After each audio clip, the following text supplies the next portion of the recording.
Hi friends, welcome back to my channel. Welcome if you're new. Today we are live swatching, well, not even really live swatching. I think I'm going to maybe release some shorts of this collection, but we are jumping straight into the comparisons because I'm pretty sure you all have already seen swatches of Orly Breathable's Spice It Up collection. So I'm just comparing the ones that I actually have similar shades of in the Orly brand. So let's get into those comparisons.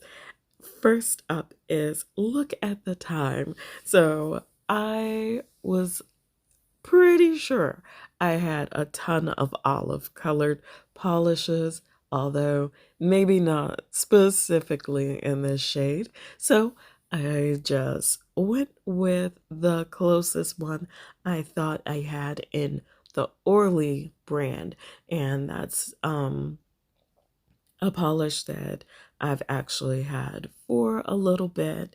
And I have to be totally honest, I was not always obsessed with Orly, but as I've gotten a little bit older, I want bigger bottles of my creams because that's what I do nail art with, and that's what I experiment with. So Wild Willow was an olive too, so I said, let's see them side by side. Okay, so if you want a bright olive, you're going to want to do Wild Willow. And if you want a darker, much darker olive, you're going to go with Look at the Time, because side by side, they don't look anything alike. And I was kind of happy about that because it means I get to keep them both. So, next up from the Breathable line is Caught Off Guard. I love this name, but then again, I am always pretty fond of names that are a good joke or a pun on a word. So, I just went ahead and put this one on while still thinking to myself, what do I have that might be similar? Because I don't really think that I do have anything similar. But you know how it is. Once you've gotten a large enough collection, you start experiencing a theory I'd like to call Deja Hue, because you believe that you've got something similar, even if you really don't. So I pulled Here Comes the Sun because I thought maybe this one might be similar. And I was surprised that they actually in the bottle looked pretty close. So I was fully invested in seeing how close they actually were. So Here Comes the Sun comes off way brighter, which I'm happy to say because I really want my fall colors to be richer in shades. Um, for lack of a better phrasing, I want them to be richer, darker, and maybe even a little bit more bold. So next up is a fun one for me because I wanted to do this anyway. This one is Yam It Up. So this is the orange from the Breathable collection, and I was excited about it because I wanted to compare this orange to the shade of orange that we have in Plot Twist. So, a quick application, and I mean, I don't think I need to say it, but the application of Orly polishes is really good. I only have one that is kind of weird, and I'm assuming that it's my application. So here is in the conservatory the terracotta shade, and it's just so beautiful to me.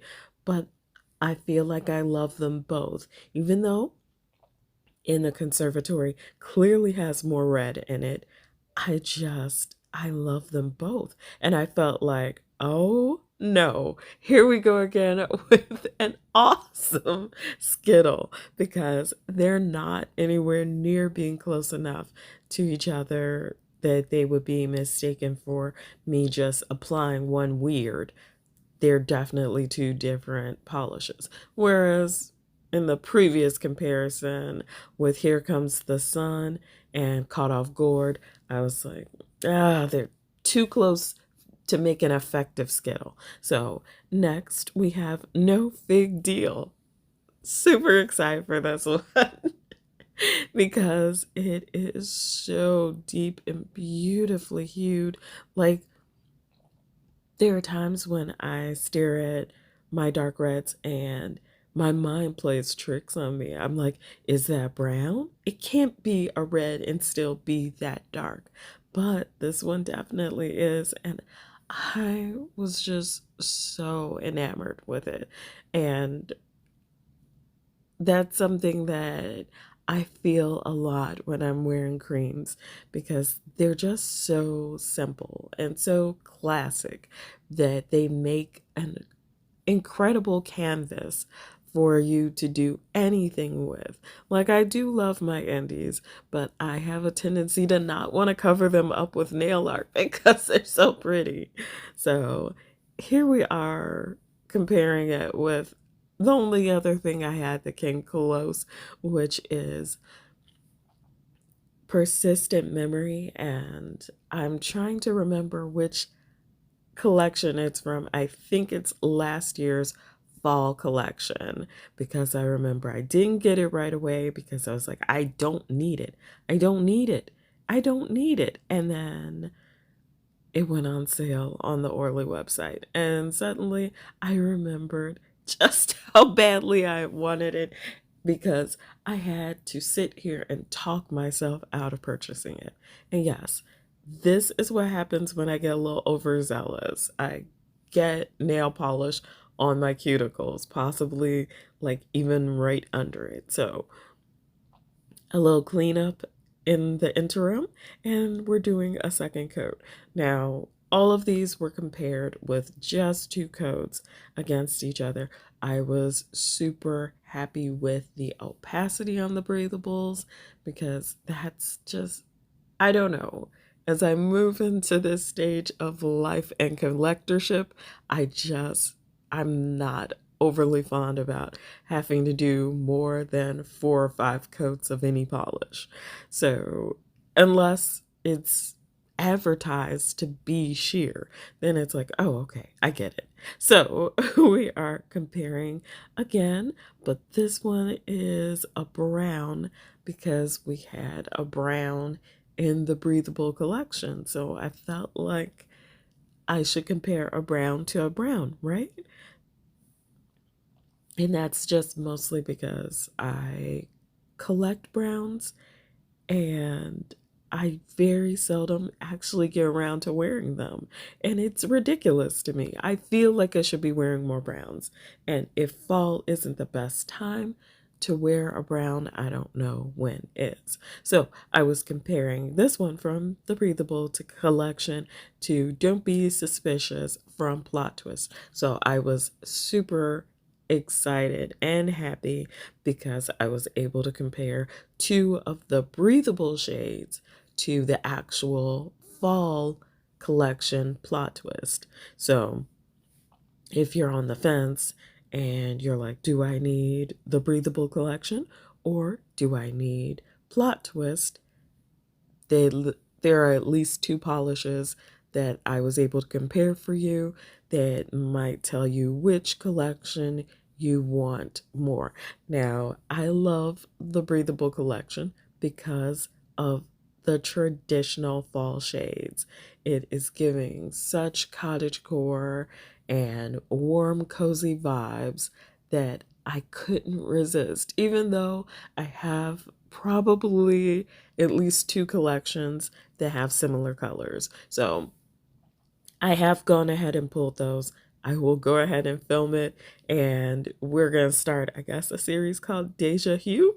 So here they are side by side, and now we are going to just do the side by sides of the comparisons because I thought that this was just really fun, but I probably wouldn't wear this one as a Skittle just because of the colors aren't different enough. Now, on the warmer side, with Yam It Up and Rooting for You, I definitely would wear that Skittle. I would take that Skittle any day, every day, because I thought it just turned out really well and included a lot of warm colors, which happen to look, in my opinion, better on me than cooler tones. So definitely loving that this was a whole thing, and I'll probably start doing it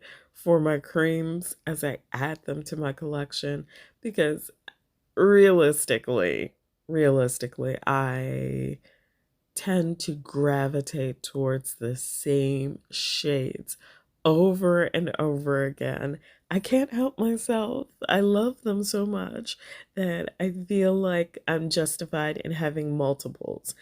But those browns are pretty close, except for one. It just has more red, and that makes it worth keeping, considering how much I love reds and red undertones in anything. So now we're just going to skip back to nail art. So I really wanted to do a Smush Mani, like from the moment I got the Breathable collection.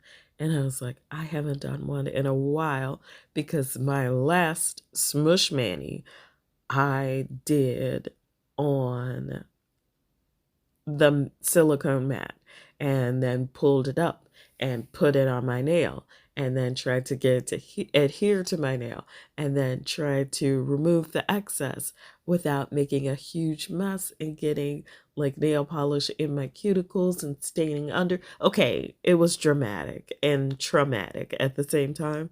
So I haven't done any of those in a while. I did like this Mush Mani, but I also feel like I should have just went ahead and added some red, but I didn't want to add red because we have another nail art coming up after this. So I know you all have noticed I'm using like these little nail guards that you put on instead of the liquid latex. And that's just because my liquid latex kept gunking up and drying out in between these long periods without nail art. So I am doing a little bit of a French tip, and part of me really would have preferred if the French tip had been just a little bit thinner, just like half the size that I actually made it. But I kept feeling like one end was thinner than the other. So I definitely need some work on that. And red would have made that mani so much better.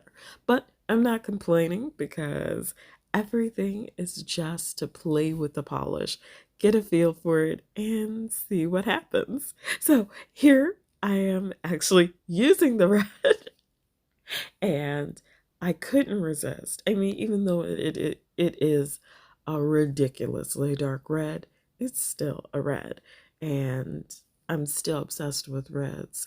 Was it like going on 3 years? Anyway, I have been doing some radial gradients just because they are so easy.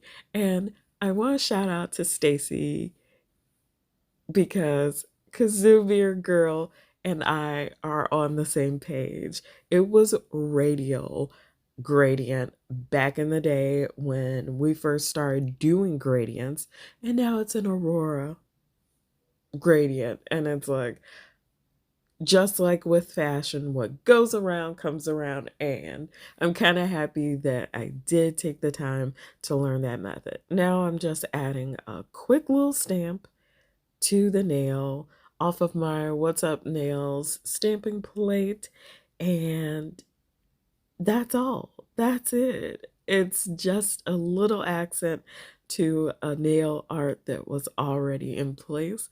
And why am I more obsessed with that one than the Smush Mani? So I feel like next time, maybe some nail some line art or something. But anyway, if you're part of my nail fam, I am sending out virtual hugs. Thank you for sitting through this and hanging out with me. I appreciate you all so much. You are rock stars. And as always, take care of yourselves and each other, and I'll see you in my next one.